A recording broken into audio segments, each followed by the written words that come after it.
Okay, so I just want to touch base on another topic on commandments. So the world we live in does not want you to keep the commandments. And because of that, many people are being destroyed. So many people are falling apart because of that. I mean, think about it. If you don't keep rules against hostility, if you don't keep rules against wrongdoing, you know, bad things will begin to happen, and we are seeing that everywhere. And when it comes to like the neighborly love, the Father knew to create laws for that. And the ordinance we live in today, they don't focus on those things.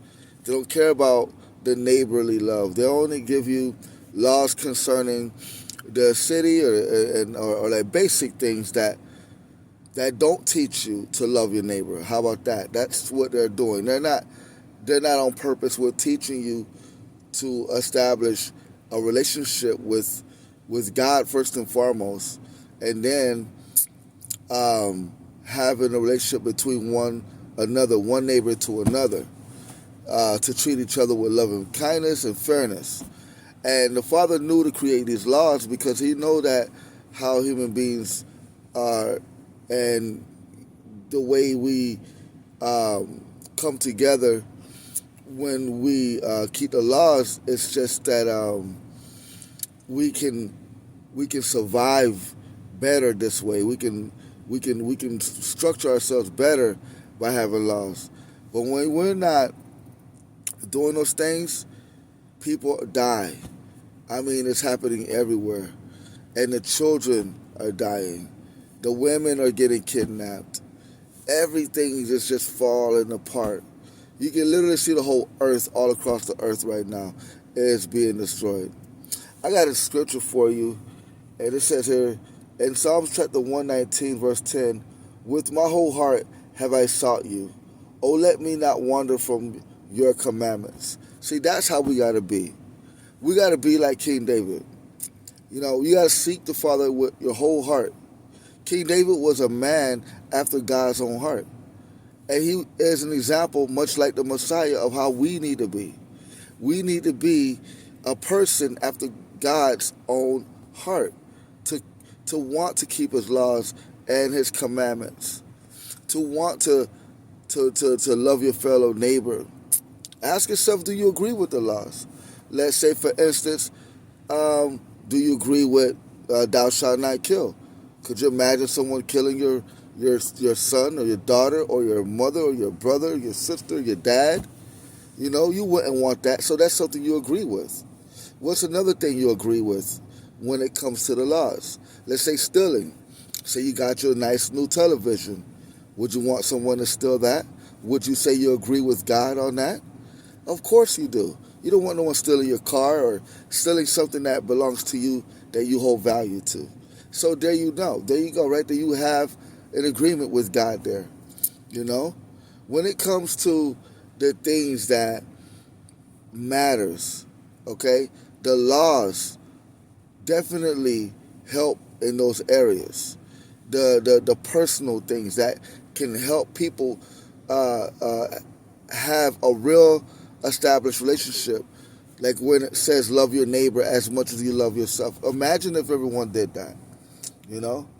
So seeking the commandments like King David did with your whole heart is how we should be, you know? Check this out when it says in Ecclesiastes 12:13. Let us hear the conclusion of the whole matter. Fear God and keep His commandments, for this is the whole duty of man.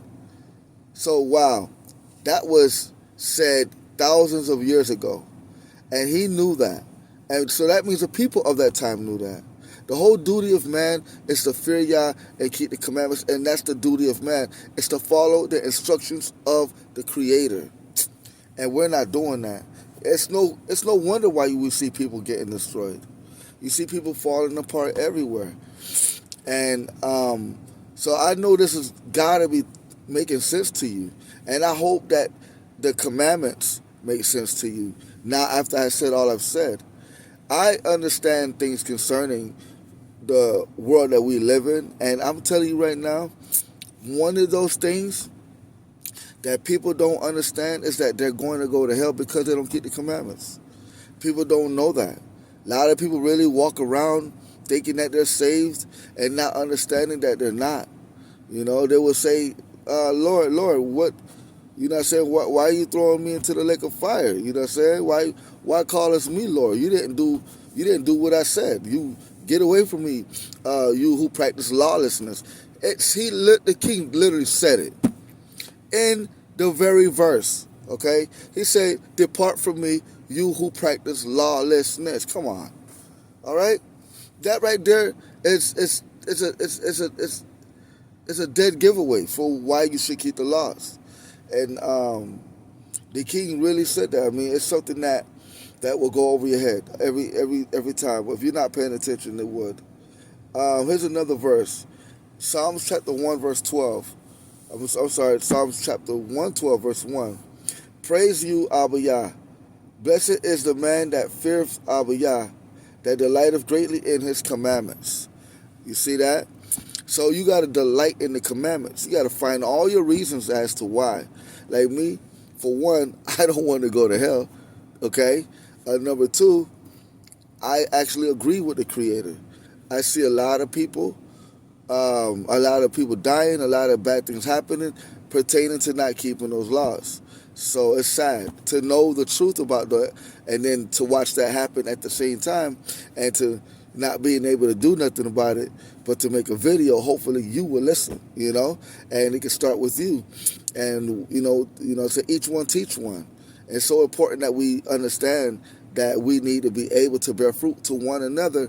And then through that, you might be able to receive salvation. Many are called, but few are chosen. So let us hope that you listen. I got another one. Exodus chapter 34, 28. And he was there with Abba Yah 40 days and 40 nights. He did neither eat bread nor drink water. And he wrote upon the tables the words of the covenant, the 10 commandments. So this is Moses, and in this passage it talks about the commandments again, and it lets you know that how important it is for the commandments, because we know Scripture says that the Father is the same yesterday, today, and tomorrow. So if that's the case, then those commandments were valid then, and that Moses had wrote on those commandments, and they are valid today. Okay? And then when you wake up, they're valid tomorrow. It's so important that you understand that to consider the commandments. Consider the commandments. As it says in Proverbs 28:9, it says, He that turneth his ear away from hearing the law, even his prayer shall be abomination.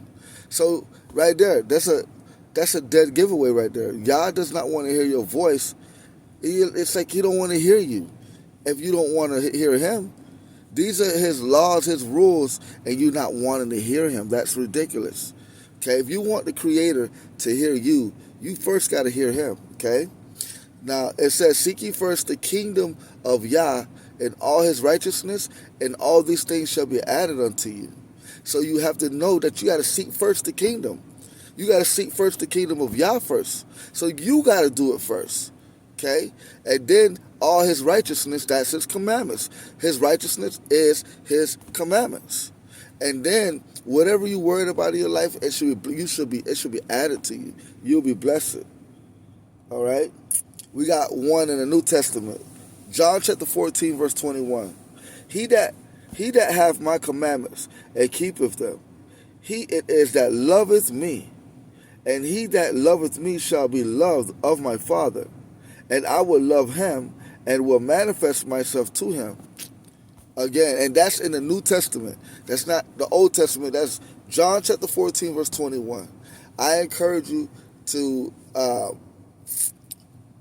find it in yourself, in your heart, to where you consider and ponder on what I'm saying in this video. And if I bear any fruit to you, I would appreciate it if you just press that like button and press that subscribe button, because I got a lot of videos coming out, And it's going to be about demons, warlocks, keeping the commandments, the fruit of the Spirit, and about hellfire, all that stuff. And I encourage you to take heed to the things I'm telling you, because it can save your soul, and it can save your mother or your brother's soul, because right now they're waiting for you. Someone is right now in your life waiting for you to change. And when you change and when you take heed to the commandments of the Creator, now Yah can use you to reach the next person. But a lot of people can't be saved, you know, because someone's not wanting to do anything. And that's the reason why people are going to hell, because Yah's furious with you. You're not wanting to do anything. That's like me right now. Because I want to do something, you are listening to this message. And because you are listening to this message, maybe you, and if not you, someone else is going to take heed to what I'm saying. And then they're going to take this word, and then they're going to turn around and take it to their mother. And their mother end up being saved. They're going to turn around and take it to their brother. And their brother end up being saved. They're going to turn around and take it to their mother. To the wife, or their son, or their daughter. And their family going to be saved. It's so important that we are to bear fruit one to another. With that being said, I hope you understand, and I hope you take heed to what I'm telling you concerning these laws and the commandments. Practice the commandments. Practice these laws. Meditate on them day and night. Make sure you pray and meditate, you know. Make them combine, you know. Have faith and work them out together. And then put it in a prayer. Be ever pressing on the commandments. Always trying to learn them, you know. And, you know, the Father will bless you, and He will be with you. You got to know. You got to say, Yah is my helper. Okay? You got to say that with me. Yah is my helper. Yah is my helper. In the name of His Son, He's your helper. And you got enemies who don't want you to say those words. But you got to say He's your shield and buckler. He is your helper. And He's the one that's going to try to help you get you to understand and keep these laws. His rules, His regulations, if you want to enter His kingdom. With that being said, shalom.